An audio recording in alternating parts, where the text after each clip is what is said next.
कांग्रेस केरल में एक मजबूत राजनीतिक दल है।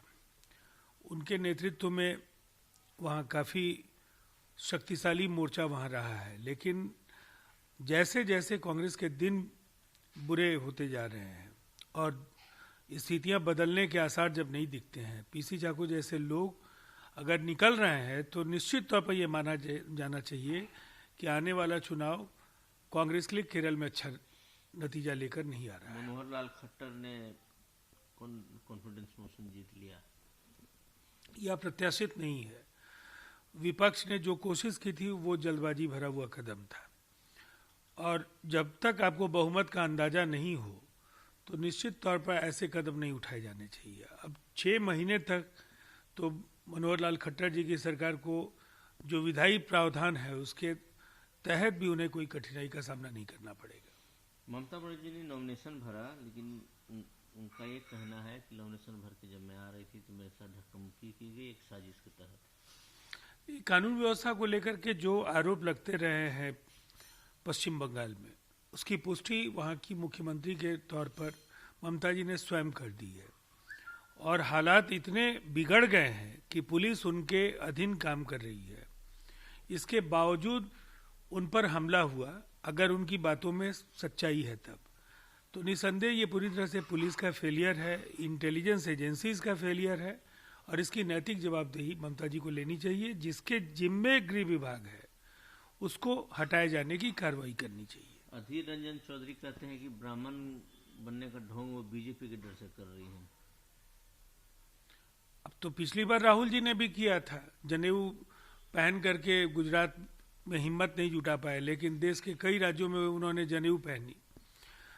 तो दरअसल ये राजनीति में हिंदू बनना अगर केवल वोट हासिल करने के लिए किसी के लिए ये एक माध्यम है तो मतदाता जागरूक हैं, वो समझते हैं उन्हें क्या करना है। आज मंदिर भी गई, वो मजार पे भी गई आज, लेकिन मजार पे गई तो शुभेंदु अधिकारी बोल रहे हैं कि उनके जवान पे राम राम है, लेकिन वो अल्लाह अल्लाह जपती है।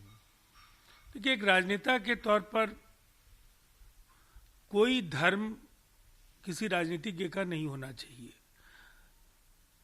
उनके लिए सभी धर्मों को मानने वाले धर्मावलंबी एक समान है, लेकिन अगर सियासत के लिए इसका इस्तेमाल कोई भी करे तो ये जरूर चिंता पैदा करने वाली बात है। इसलिए मंदिर में जाए या गिरजाघर में जाए या मस्जिदों में जाए, राजनेताओं को सर्वधर्म संभाव की दृष्टि से काम करना ही चाहिए। अरविंद केजरीवाल ने घोषणा की है कि जो सीनियर सिटीजन उनको अयोध्या की शहर मुफ्त कराएंगे। 10 प्रिंसिपल है रामराज का, उसको फॉलो करेंगे। एक अच्छी कोशिश है, और सुर्खियों में बने रहने के लिए उन्हें काफ़ी अवसर भी इससे मिलेगा। अरविंद केजरीवाल जी को ये मालूम है कि किन फैसलों से उन्हें मीडिया में लगातार बड़े हेडलाइंस में बने रहने का अवसर मिल सकता है, और ये कदम भी उन्हें कहीं ना कहीं उनके मन माफिक उन्हें प्रचार दिलाएगा। तीरथ सिंह रावत नए मुख्यमंत्री बने उत्तराखंड के। प्रधानमंत्री ने कहा कि उनका प्रशंसनीय अनुभव का लाभ हम लोग को मिलेगा। तीरथ सिंह रावत को लेकर के भारतीय जनता पार्टी के अंदर काफ़ी उत्साह है, और एक दल को ये निर्णय है कि किसके नेतृत्व में किस राज्य को चलाना है। इसीलिए ये उनका अंदरूनी मसला है, और इस पर किसी राजनीतिक दल के प्रतिक्रिया का कोई औचित्य नहीं है। प्रिविलेज नोटिस लाएंगे देवेंद्र फडणवीस महाराष्ट्र के सीएम के खिलाफ, महाराष्ट्र के होम मिनिस्टर के खिलाफ। ये एक संवैधानिक अधिकार है। अगर कहीं भी किसी तरह के प्रिविलेज का मोशन बनता है तो निसंदेह उन्हें लाना चाहिए।